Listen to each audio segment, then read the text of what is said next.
In April 2008, IGN revealed an exclusive trailer for a somewhat well-done fan movie based on The Legend of Zelda. Despite it being an April Fool's joke, it led many people to wonder what could have been.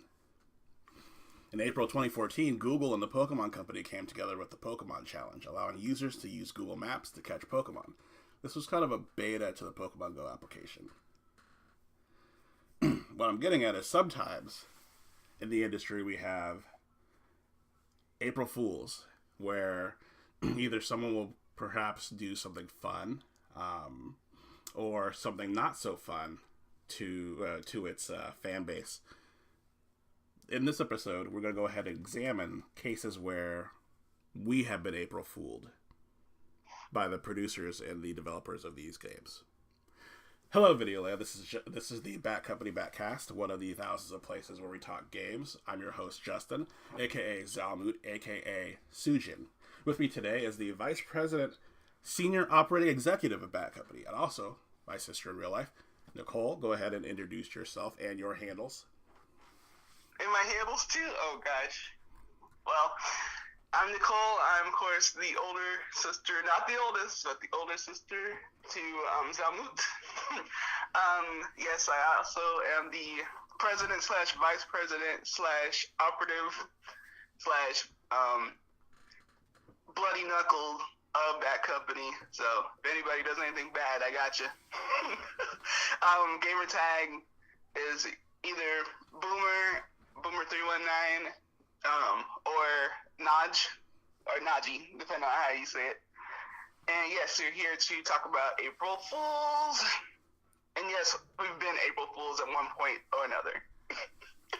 Yes, this is the opportunity to discuss this and maybe to make light of the situation, seeing as in many cases, some of these games were no joke.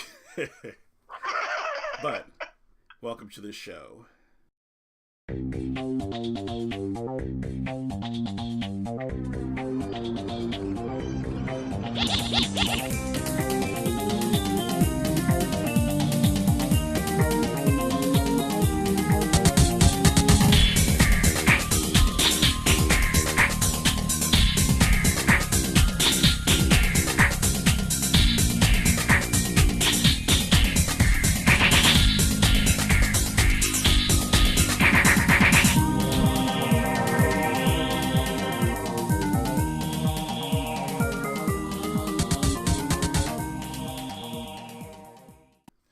Okay, so I think to start us off, we'll go ahead and begin with your first example. So go ahead. This should be interesting. Okay. So I remember a time when I had first purchased the Arc the Lag collection that was on PlayStation 1.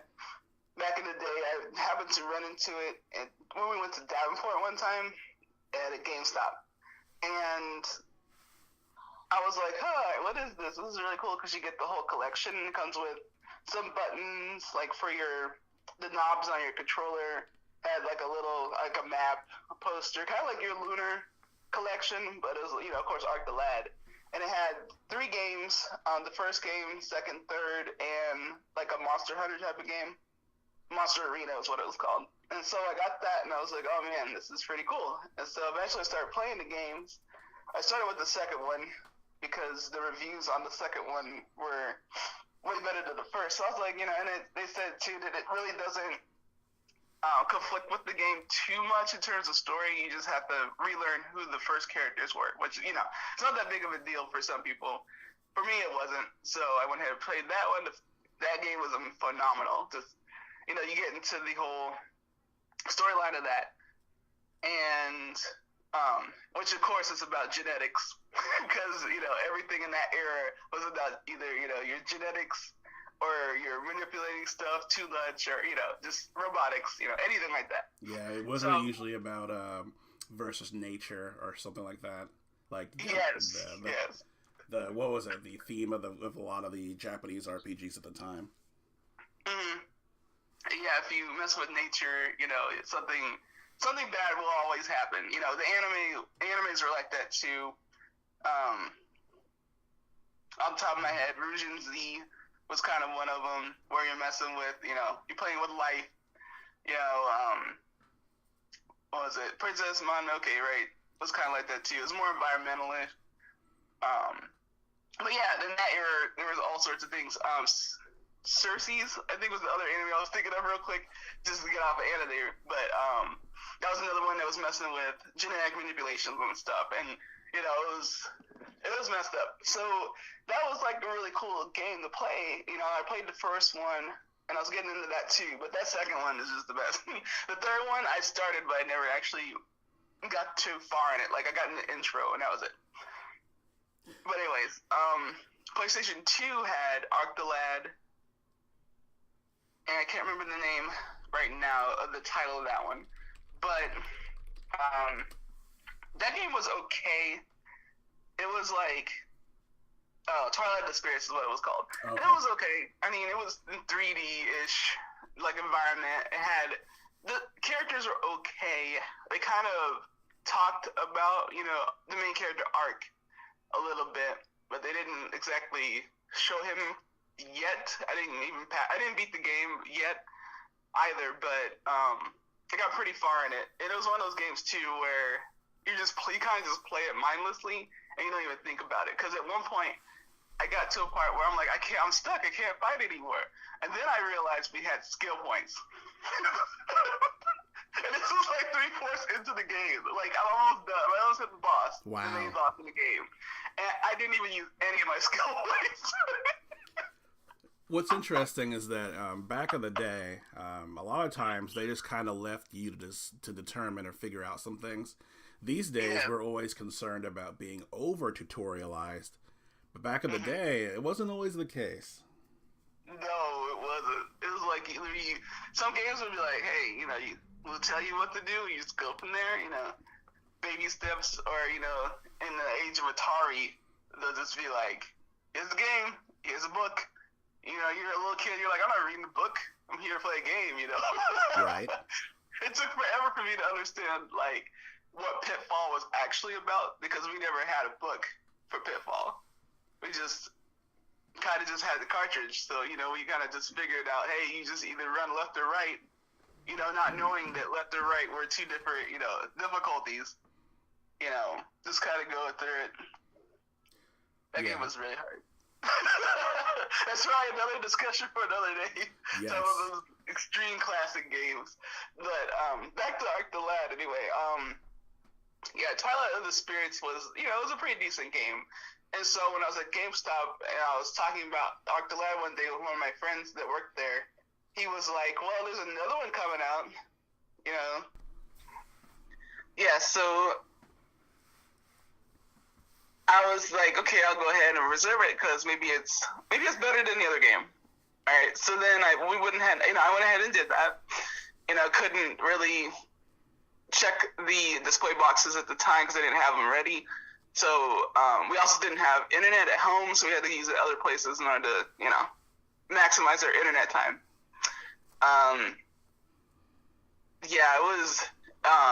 It was kind of like, it was bland when it came out. Eventually I got to see it. It was very bland, boring, and not worth it. So, I was like, well, I already put my $5 down. The cover art was pretty generic. Had the main character thrusting his stick forward, and then had random characters in the background looking like they were trying to support him, which even they didn't look like they were trying to support him. And it doesn't, I believe Arc, they even have him like barely in it. Like he's so small on the cover. Yeah, he's very tiny, which is the problem with the PlayStation 2 games because they, so at least that one had more color to it. The first box, Twilight of Darkness, what was it? Twilight of the Spirits. That cover just had the main character, like, in a purple background with, like, a starburst, I want to say, like, in the background behind him, to bring him more forward. And he just had his stick thrusted into the air. And I'm like, what is up with these thrusting sticks? Yeah, that's kind of weird. But yeah, I mean, it was odd. Like, I don't know.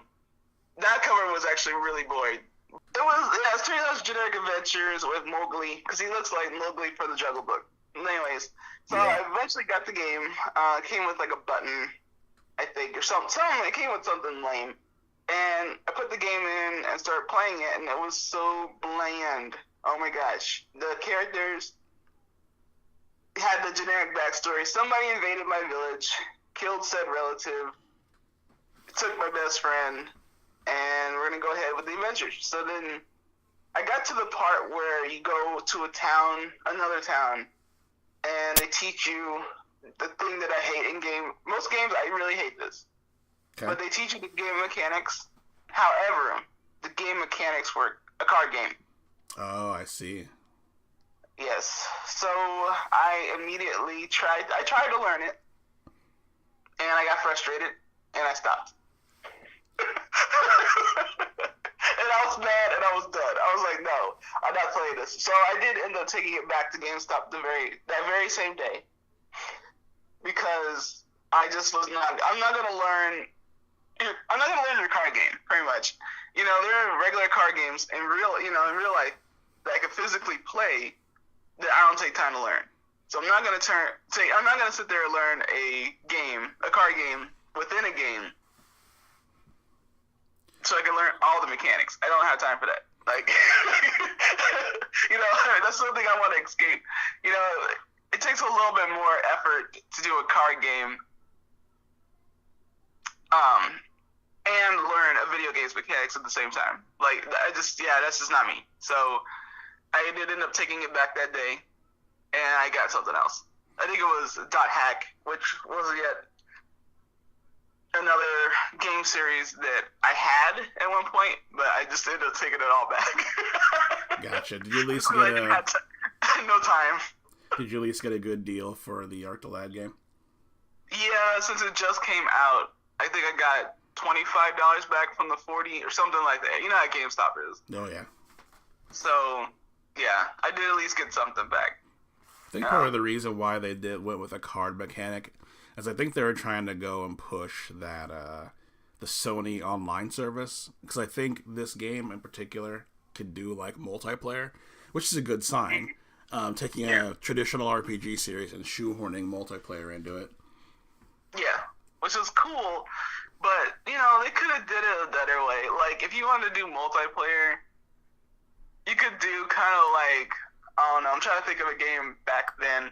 Well, Final Fantasy 3/6 had multiplayer in it. That's true. But, you know, it was local. So, if you were online, they could do something online where you would have to meet up with a friend. You know, you could choose to meet up with a friend and then do it, and then totally leave that card game thing out, or put it as a mini game. Yeah. You know, that would have been cool, you know, because then you could just bypass it. If you wanted extra stuff, extra swag for your characters or something, maybe they could win it. But, yeah, forget that. I'm not messing with that. I agree. But, yeah, that was one of the games. I did have another game I was going to briefly mention that I really hated. And a lot of people love it, and I hate it. And I can't stand this game because when I bought it, I was like, oh my gosh, Mario Kart. Oh my goodness. You know, Super Nintendo, I could play this, you know, we could race. And it was fun playing with another person. Yeah. But playing it by yourself is like the biggest joke because the AI in there is so hard. The AI also resorts to like some special moves that you are not able to use. Some characters have attacks, like the Bowser attacks, that you can't ever get yourself in the game. Mm-hmm. In addition, you know, you have Peach and Toad with their mushrooms, which will shrink you. Which, of course, once again, you can't get yourself in game. Exactly. It's ridiculous. I was so frustrated at one time. This is actually the only game I have taken physical damage to. Like, I took it. One day I played. I tried to beat it. Like, it was Bowser's Castle, and I think it was the hardest difficulty. And I just kept getting beat by this AI. Like one time, the time where my mind physically broke was when I was about to turn the corner. Yeah. There was nobody behind me. Like I had passed them all up. And for some reason, Toad came out of nowhere. This is why I hate Toad, by the way. He came over, out of nowhere, hit me and knocked me off the track, and I completely lost. Is this you usually play the Koopa Troopa? Yes. Okay, so at least you were in the same weight class. Right. But I was just like, where did he come from? You know, I was really mad about it, so I took the game out of the cartridge. I just started punching it, and then eventually I got a hammer, and I took the hammer to it and cracked it. I have never gotten that angry with the game ever after that. But it pushed me until I let it. And at that time, too, you could take your games back to Walmart. And so I took it back to Walmart, and instead I dropped it, and I got my money back. Nice. Okay, well, that's certainly an interesting example of a game that perhaps maybe shouldn't be so difficult based on what you would think from the game. Interestingly enough, we have another example of something similar to this with Shauna's example, where she had looked at the cover of a game. She could actually do pretty well at it. It turned out the game was very, very, very difficult. So she has a lot of examples where the box art for the NES game, all you had to go on was the cover. Yes. The Angry Nerd had a video that goes over something similar to this. But for her, in particular, it was the Lion King on the Sega Genesis. She has said that, she goes on to say that they took scenes from the movie that basically only took a few seconds long, and made entire elaborate stages out of those. And then sometimes they did the opposite, where a long part would go on and be really short. But she said that she struggled so hard on the waterfall stage. By the way, I did too. It was very hard. Yes. And she said she failed so many times. She kept at it and almost made it, then died at the very last second, and it ruined the game forever for her. Yes, licensed games, my mistake, based on movies, oftentimes are very sketchy. They like to do the difficult, ratchet up the difficulty for some reason. Lego games aren't quite like that, of course, because they're Lego games. Yeah, Lego games can get repetitive at a time, but they're still enjoyable the first time you go through them. Yes. You know, if we think back on some of these, these game made from movie, or movie made the game made from movie type of things, depending on which end we're looking at. So we're looking at like the movie to game spectrum. Those can be difficult. Like Aladdin was another one of the Disney ones. Yes. And that game was hard too. The genie level caused a lot of kids to have nightmares. They actually had a Kotaku article on the genie level that somebody had written up, and they talked about how creative it was, but then how difficult it was, and that was one of them too. Didn't you or Nick beat Lion King though? Actually, I don't think I ever got that far. It might have been Nick. I think it was Nick. Same thing with the Jungle Book. The Jungle Book game was really good too, but it depended on what platform as well. Because most of the Disney games that I played were on the Super Nintendo and not the Sega. Ah, yes. Yeah, but I do remember playing the Lion King on the Sega. I don't remember. We did eventually get it on the Super Nintendo and rented it, but yeah. I think it was I understand the pain. Well, we take solace in the fact that the game is being completed in record times by speedrunners these days. For example, TMR, the Mexican runner, he ran on Summer Games Done Quick, I believe it was 2016, in 8 minutes. Nice. That's cathartic, to say the least. Yeah, so at least, seeing somebody else beat these hard games that, you had so much trouble beating in record speeds like that, just makes you happy. Like, man, at least somebody did it. It wasn't me, but somebody at least did it.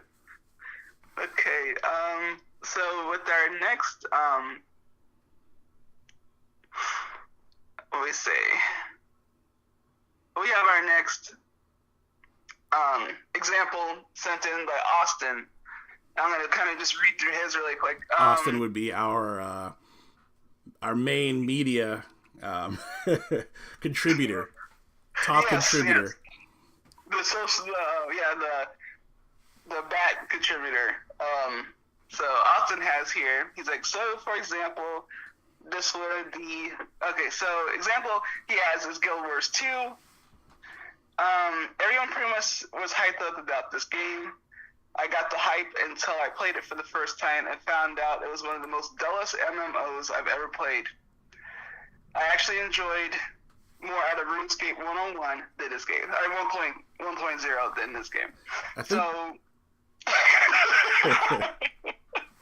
I think this is one of those cases where your mileage may vary. I personally kind of agree with Austin in some respects. I thought, in general, the gameplay, while it had some really unique ideas, sometimes it was kind of boring. But I guess the benefit I saw was that you only had to pay for it once. That's true. I don't understand. I actually don't play a lot of MMOs just because normally I'm too busy to play those. But get together with people and go dungeon crawling and having all sorts of fun, which I would like to do one day, but I never had the opportunity to sit down and actually do it, or the attention span. Let's put it that way. But when I saw Guild Wars 2 had some pretty box art. Oh, most definitely. The art direction is incredible. Yeah, it looked, in terms of the game too, it looked really nice. I just never got into it, but yeah. RuneScape was probably where it's at though. I wouldn't go that far. Okay. But I think after this musical interlude, I'll go ahead and go on to the next reader submission. Alrighty.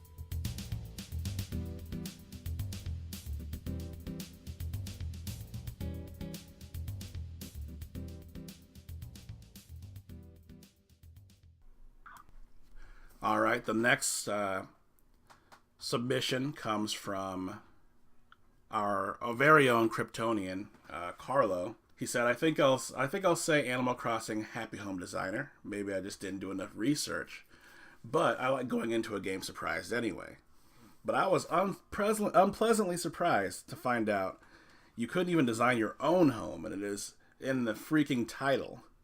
Still." Enjoyed the game, but I was a little disappointed in that regard. I agree.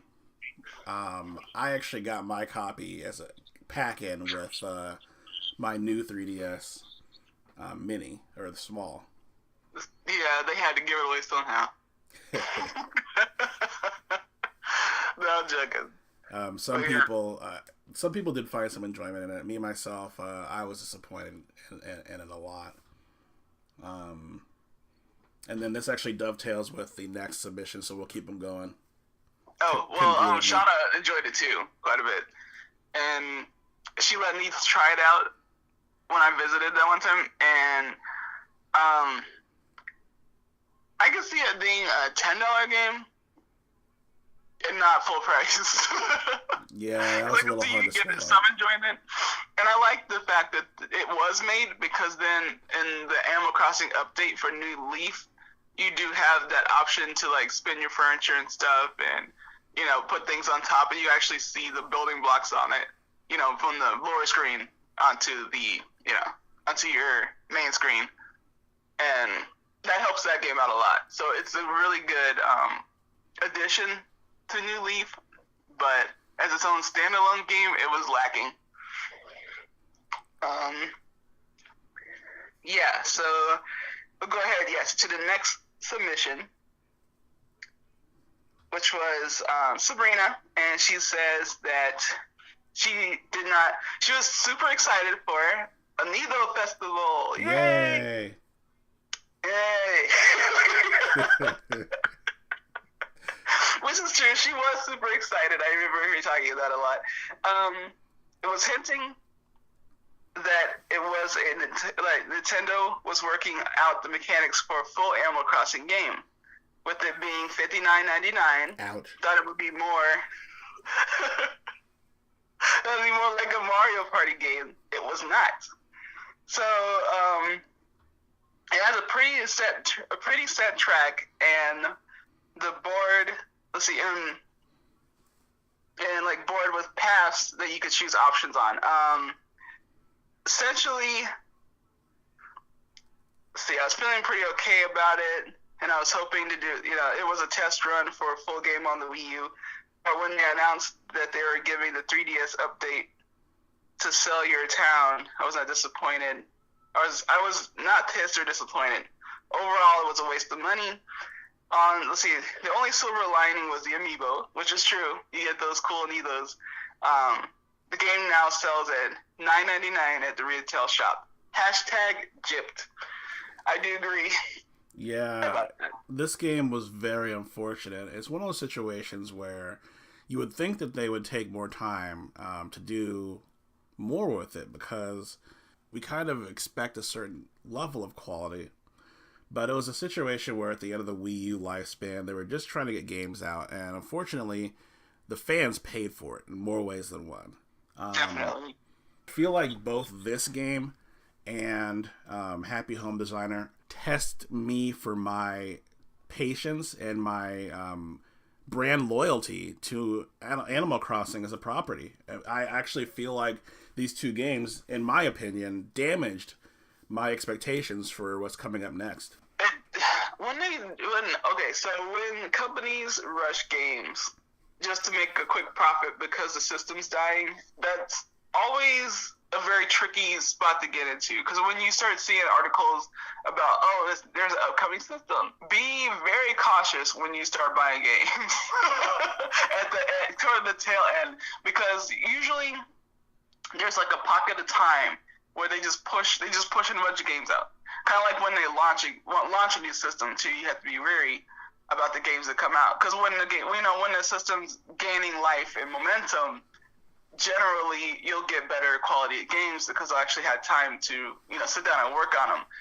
Unlike towards the beginning or the end of a system's life, you're gonna get just a bunch of junk. There's too much junk that's coming out, and then they'll mask the junk with better games to try to at least pull in some money. If we look at the GameCube, or like the N64 too, if you look at some of the last bits of games that came out for it, there are some good ones in there, but then there's also some horrendous ones. And the sad thing is, it didn't always used to be that way. But the Super Nintendo, some of the best games in the library came out at the tail end. I think Chrono Trigger came out late. Chrono Trigger did come out late. Super Mario World 2, Yoshi's Island, that was a late game, but it was great. Great. Mm-hmm. Some people, not myself included, really like Donkey Kong Country 3. That was another late game. I thought that game was pretty bad, but oh gosh, I really don't like that game. I just think that what they should have did was, instead of Kitty Kong, they should have added just Donkey Kong, because then they would have had Donkey Diddy, Daisy Diddy, then Daisy Donkey. That would have been awesome, Oh, man. But yeah, it's just unfortunate.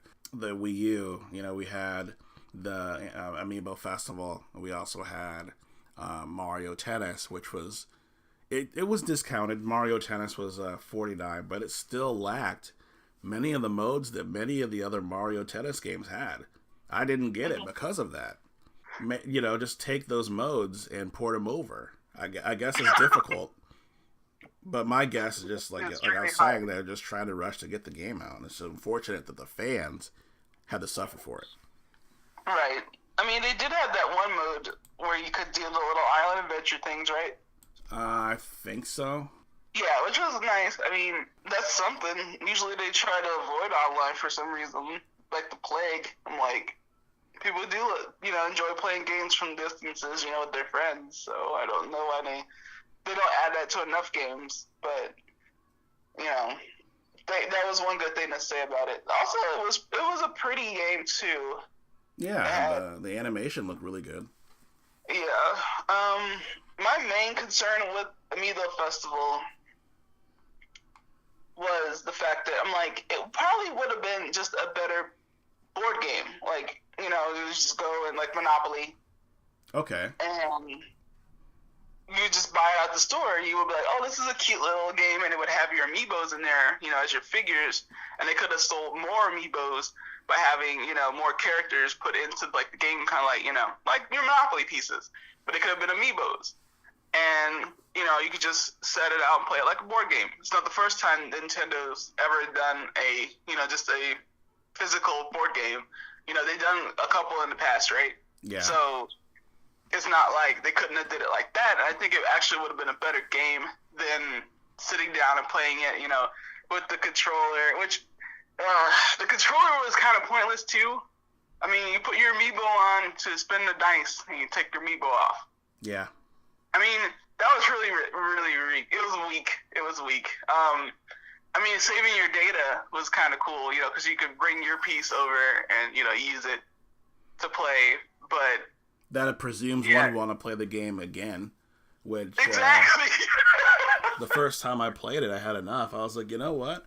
There's only one board. And like Sabrina was mentioning, there's only so many paths you can go anyway.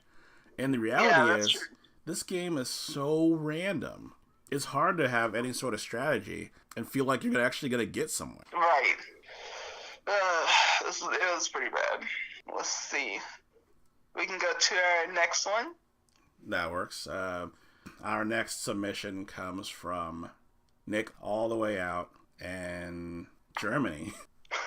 Shoutouts to Nick. But he says he's going to go with Starhawk for the PS3. He said it mostly felt like it was just a setup for multiplayer.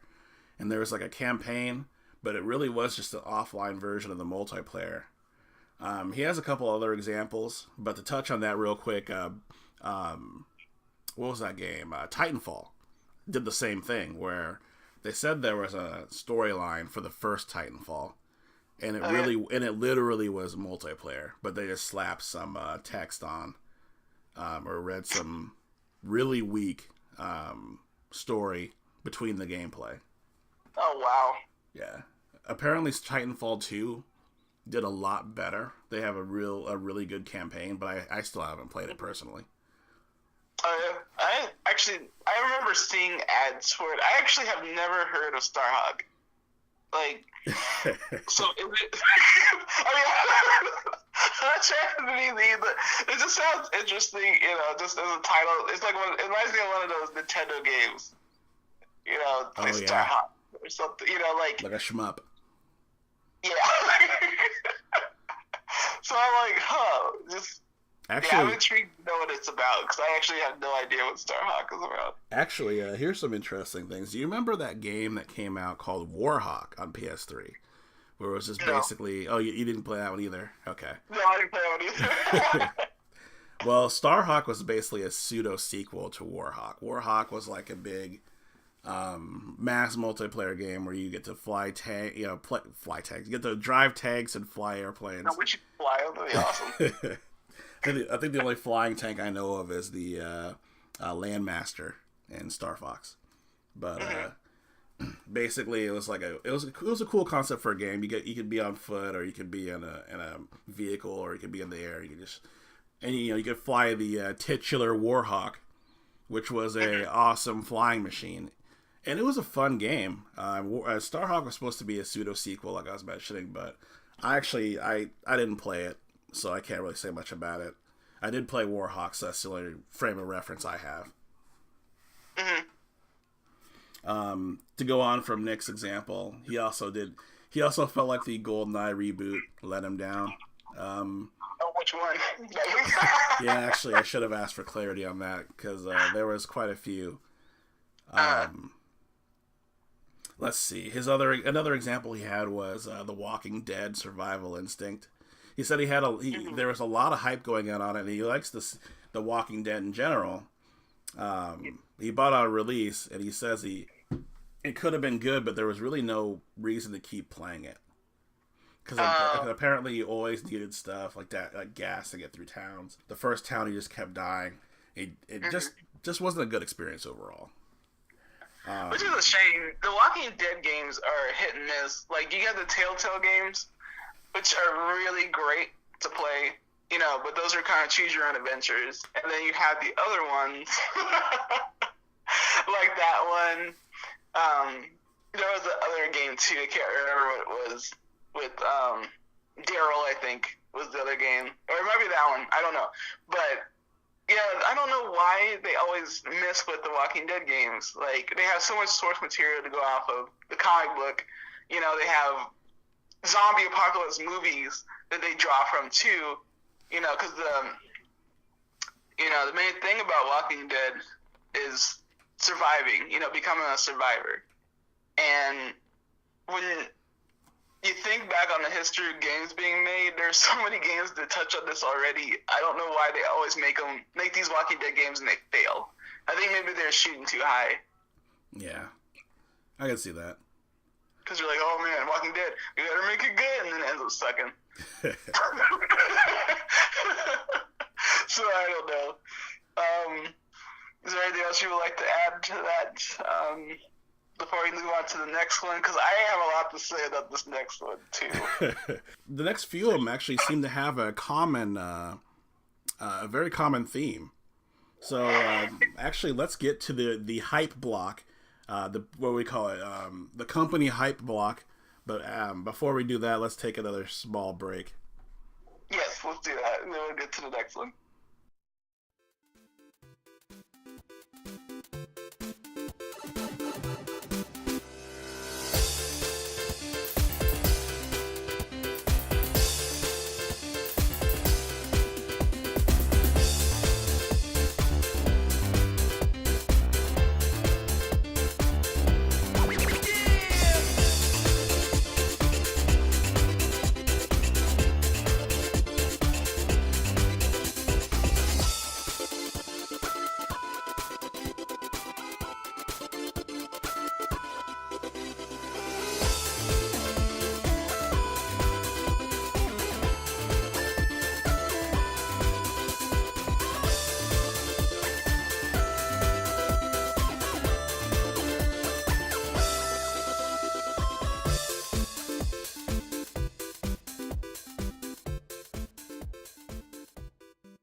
I hope you're ready for this.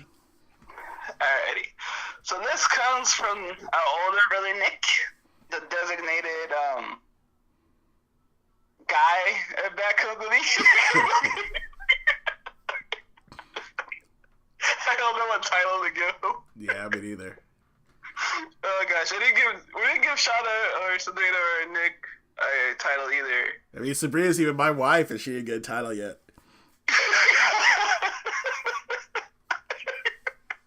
We'll throw a title in for the next time to try this.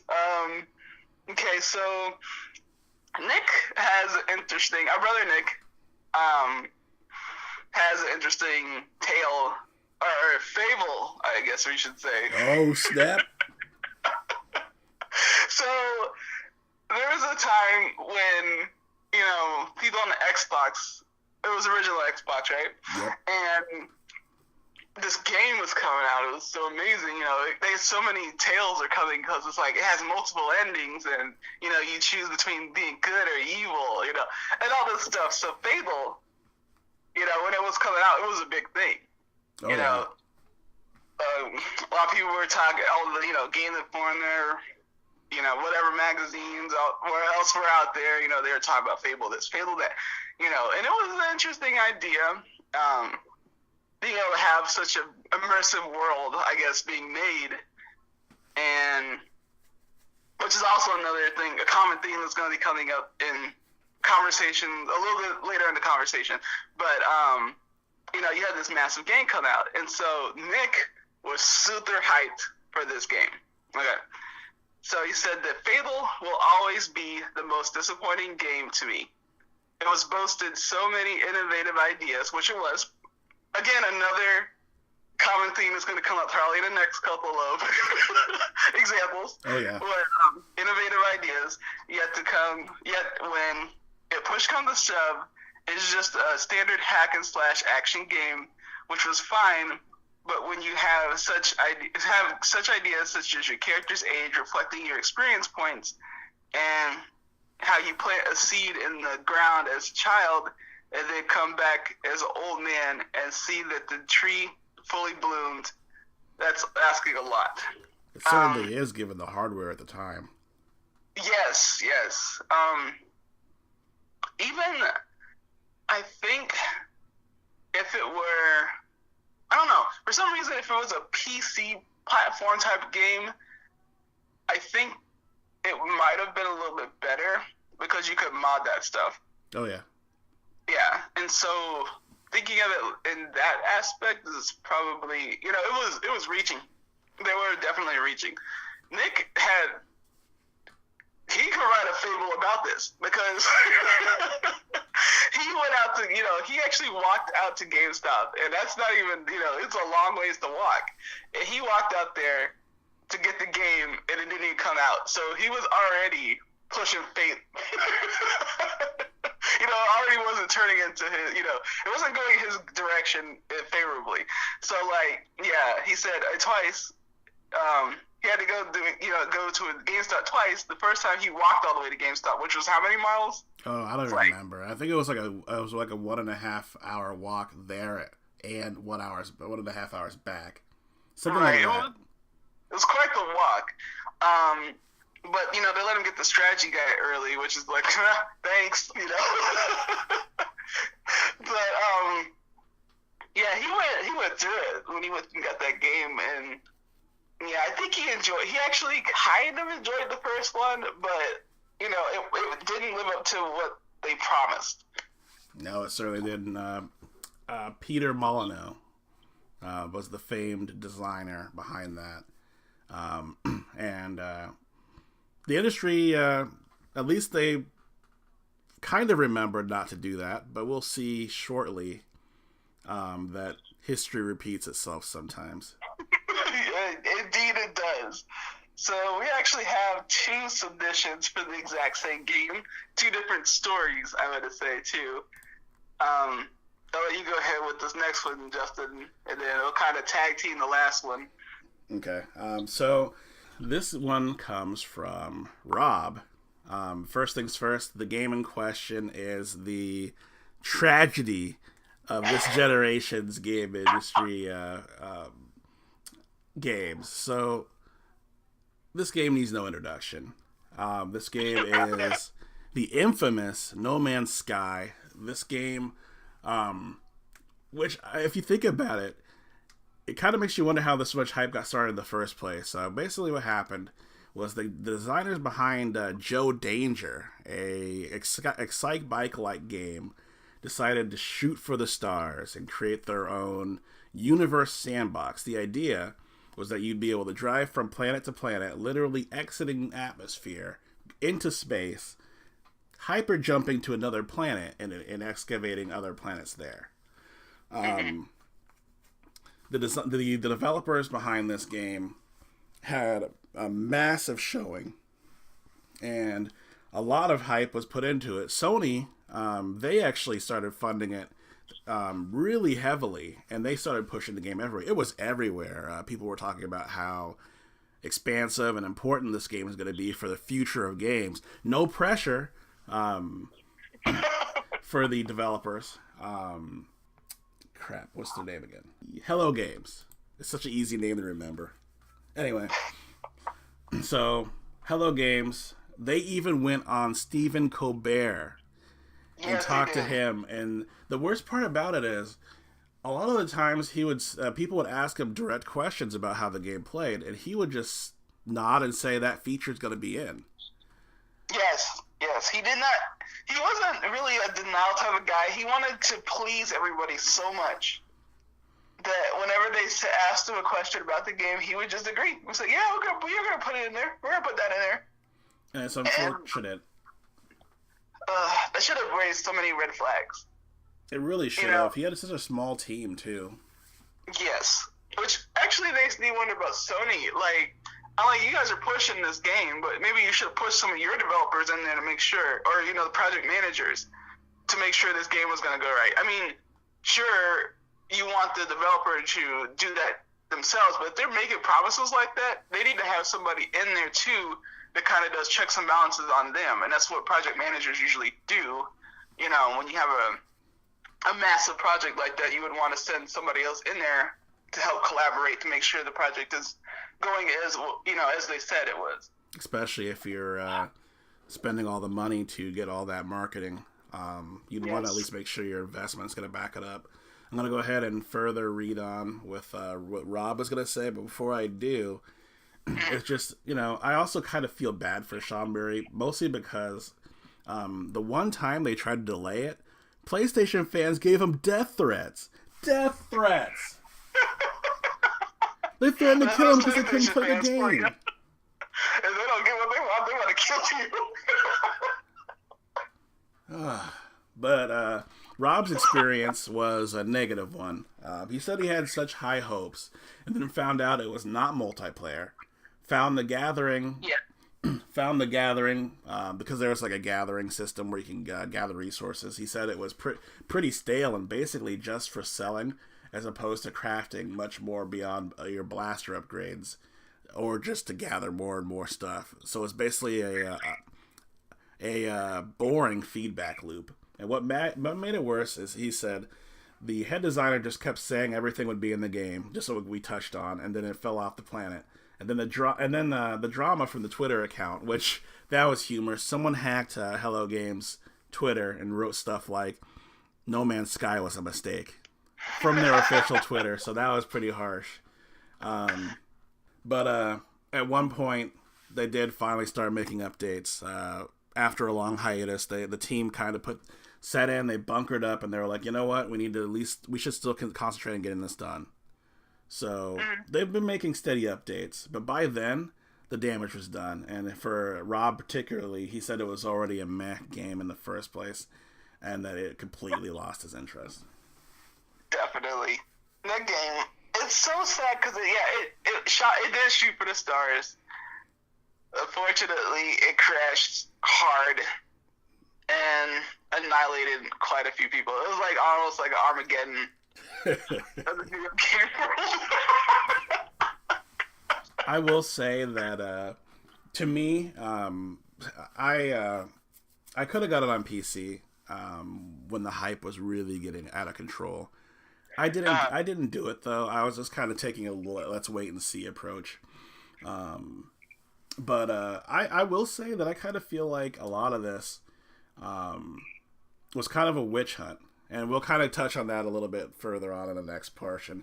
But I think we should, like a boss rush, continue forward since we're running a little long on his. Okay, sure. Okay, so of course we have another No Man's Sky. This last one comes from Mike. He's our resident goat lord of Batcompany. So he usually has the wackier, funnier things to bring up. But he also is very practical in his presentations for the most part. But that's what the Goat Lord does. So we have No Man's Sky practically begs to be a subject of the podcast. That game certainly is infamous. How were your experiences with it? He asked a bunch of questions about it. I'm going to kind of go ahead and go to where he talks about it more. I probably sank 20 to 30 hours into it, but it was incredibly repetitive once you get a few stars in. I began naming stars and planets funny names in hopes that people would see it and then see an initial loading screen and laugh. Definitely a lonely game. There are aspects I found interesting, like the language system. Looking back, I could say I enjoyed the time I spent with it. I think the collective consciousness of the internet kind of took the hate and ran with it. While I knew it would be a lofty goal for the game to hit all the promises, part of me does agree that it was a witch hunt. The Order 1887 is another example of a game that he thought was interesting too. The game looked decent, but did not seem to deserve the hatred. Let's see. I think it was writing that made 1887 kind of meh. Okay, right. So I want to touch on both of those two. Yeah, go ahead and break that up, because I accidentally read it's that one, but we can kind of break it up. That's so fine. Let's go back to No Man's Sky. Any last thoughts on No Man's Sky? Yeah, let's go ahead and go back to the thoughts on that. I agree with what he's saying about, because I can see that part where you're making funny names for some of the, the star systems. And, at least that would get some type of enjoyment out of it. But it's sad that it was such a lonely game, for $60. Yeah, I agree. At the time, he had never deflected. He just deflected the answers to the question. It wasn't multiplayer, really. But he said that the universe was so big, two players would never meet. But then that was debunked in one day. Two players were able to... they were able to look at the exact coordinates of where they were at, and they were in the same place. Two streamers. So since they were live streaming it, you couldn't deny it. It was just Photoshop. Right. And they were able to meet. So, yeah, it is unfortunate. But, yeah, I think what both this game and The Order have in common is that they were both the biggest hyped PlayStation exclusives for the PS4, and a lot of people felt like they were justifying their purchase based on how good this game is supposed to be. Yeah. Oh man. It actually reminds me of another game that was too big for its britches. And it was an EA game. Oh boy. And it was called Spore. Oh yeah. We all remember Spore. Oh gosh, there's still people playing that game to this day, and I don't know why. But it was another game too where it was supposed to be a big world, and you were supposed to, I think, start life. Back. Yes. What was it? You were supposed to start life at like prehistoric, or was it even cellular level? It was cellular level, I think, is what you started at, and then you kept building up and up and up. And every single time I think of Spore, I'm just like, you guys could just play Sim Earth. Yeah, but a lot of people don't have the graphics. They don't like the graphics for Sim Earth. Aw, well, Sim Earth is so basic, though, but it's beautiful because it's so basic, and it does manage to get all the mechanics that you need. But overall, I recommend Sim Tower, but, that's just me. Okay. So, 1887, since I read through that quickly, what is that about? So, The Order 1887 is actually a really interesting concept. Basically, you are like the Knights of the Round Table, kind of, but all the members are kind of immortal, and you've been living for a long time, and you go to like Victorian England. That's where the game is set. So you have really interesting stuff going on. You have I think even Tesla shows up, he's basically like your Q, and the whole concept is you immortals are facing off against like werewolves, and like I said, it sounds like such an interesting idea.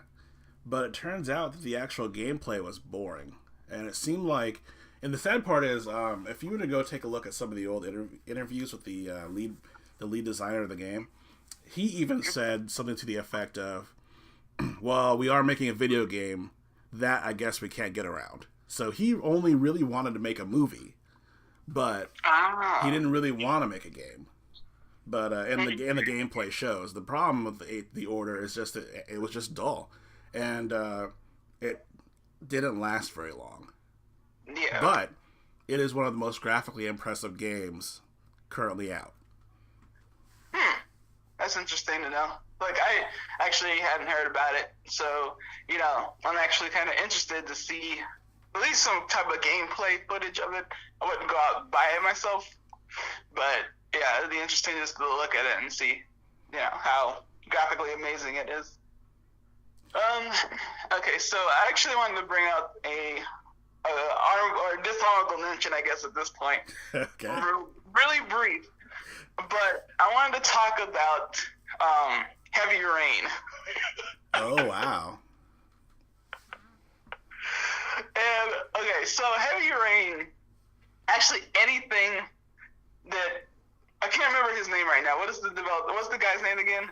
Oh, gosh. He made Omnicron and the Indigo Prophecy. David Cage. David Cage, yes. David Cage games actually, as a collective whole, need to be a dishonorable mention. Only because he does have good stories. And so when you're playing the games, he's trying these new type of mechanics where it's like this game is going to be like a movie, In all of his games, he tries to push this. It has to be a movie, This is David Cage, This is my awesomeness right here, You're like magnum opus of game movie tie-in type things, like you're gonna get the experience of a movie that you're playing a game. So you're telling everybody these are choose your own adventure games. Yeah. With quick time events. So that's what you're telling me. He's trying to make it sound fancier than what it really is. And Heavy Rain is one of the biggest examples of this because your character literally moves like a Tonka truck. Or like you're sitting in one of those little, when you're a little kid and you had those vehicles, you drive around. I always call it Tonka trucks, but that's not what they are. But, they have strange controls. Like, they don't work like a normal vehicle. They're like really stiff controls. And Heavy Rain was like that. Also, the story, once you play through, you get caught in the suspense and the thrill of the game. The story, you're like, what's going on, what's happening and stuff. But then when you find out what really happens at the end, which I will not spoil, it's you start asking yourself questions like, why did I end up doing that when I could have did this? Or, you start asking questions and that kind of ruins it for you at the end. Once you sit down and actually reflect on the experience, which usually when you beat a game, you feel like, oh man, I just beat this game and I went through this adventure and stuff. But you shouldn't ask game mechanic questions at the end of your game, So I just wanted to bring that up as kind of an example. I think one day we should talk about some of those type of games and kind of lump them all into like one discussion and start bringing stuff up like that. Yeah, I think that's a good idea, especially when you. There's one thing about this, and I'll probably bring it up when we bring it up again, but I just don't like it when people are trying to make video games into movies. Movies and games are separate. They have different things, and I think they can provide better, not necessarily better, but they can provide two different forms of entertainment. I like the idea in theory of combining them, but I don't want video games to lose what makes video games by doing so. Right, yeah. And that would be actually a good discussion, too, on a later date, to talk about what makes a game a game. Yeah, that would be actually going interesting. into the theory of that. Yeah, definitely. So, I just wanted to bring that up really quick, because I was thinking about how our theme today about being April Fooled has a lot to do with hype. Yes. And how we were marketed these products saying that, they were going to be something that it turns out they weren't. Or another common occurrence was the game mechanics not being right. You expect a certain difficulty out of a game, but sometimes they're too difficult too. Or they add too many elements of a game or game mechanics in there where it's to the point where it's, you don't want to play it because you don't want to spend so much time learning how to play said game. That's the the most occurring theme had been marketing the hype. Yes. Mm-hmm. We're all victims. We are all victims, but sometimes things turn out for the best. Sometimes things actually do work out.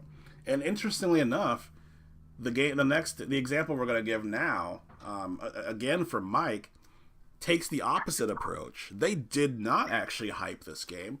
A lot of times they didn't even show much of it until the game released. And when it did, everyone who was criticizing it for the most part, who were into these games, it proved them wrong.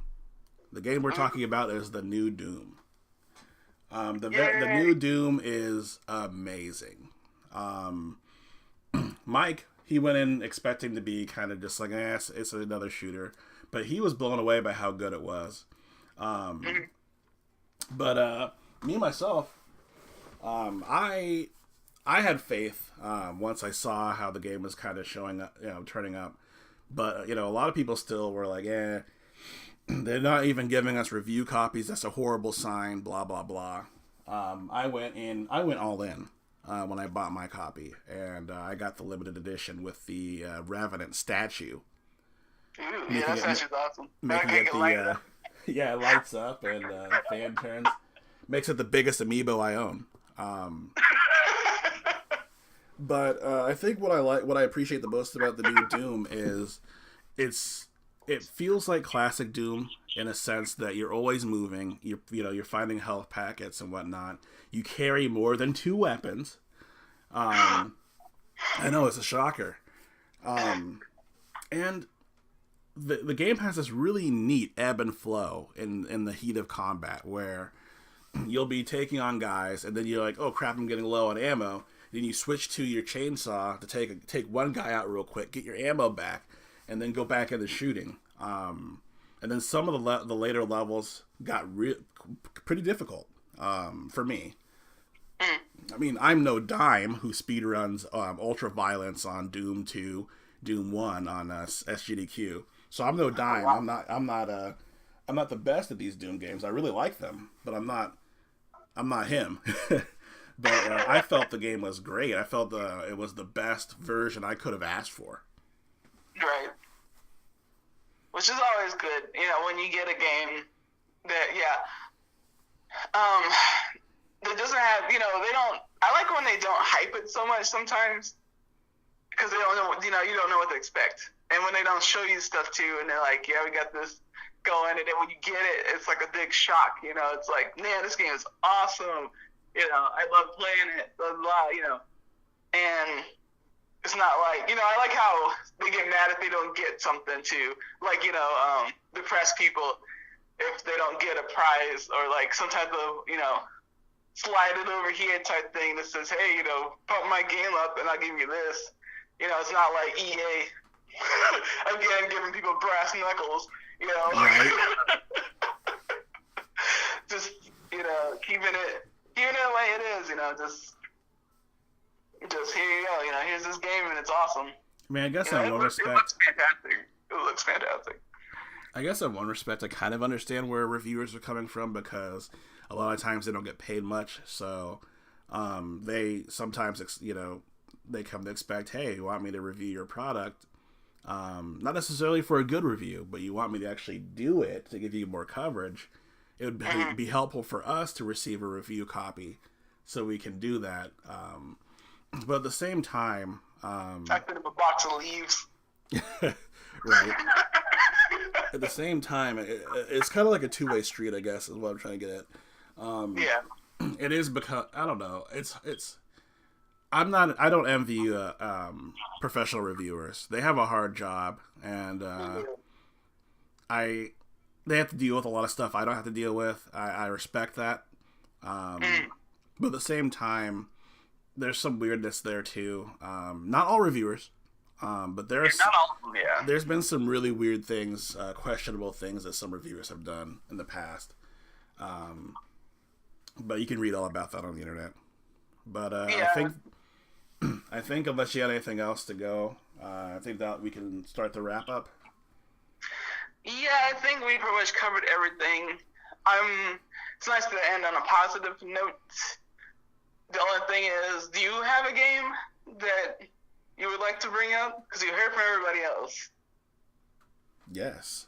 If you would like to discuss a game, either leave a comment in the YouTube video below, or on either the Batcompany sites. Either if you're a member of the Facebook group, leave it there, or if you're part of the Google community, which is linked in the description below. If that's all, then I guess this is Zalmute and Boomer/Nodge signing off. Thanks for playing. Yes, thank you. Have a good day. Batcompany's Batcast, brought to you by Big Mama's House, the fantasy role-playing game. The game comes with complete rules needed to play adventures set in the Big Mama's House universe. Long-time fans know that this is the second edition of the much-lauded game system. BMH includes a module for 3-6 starting characters so you can hit the ground running, along with new advancement rules needed to ensure your storied characters enjoy a successful career. Brought to you exclusively by Supple Press.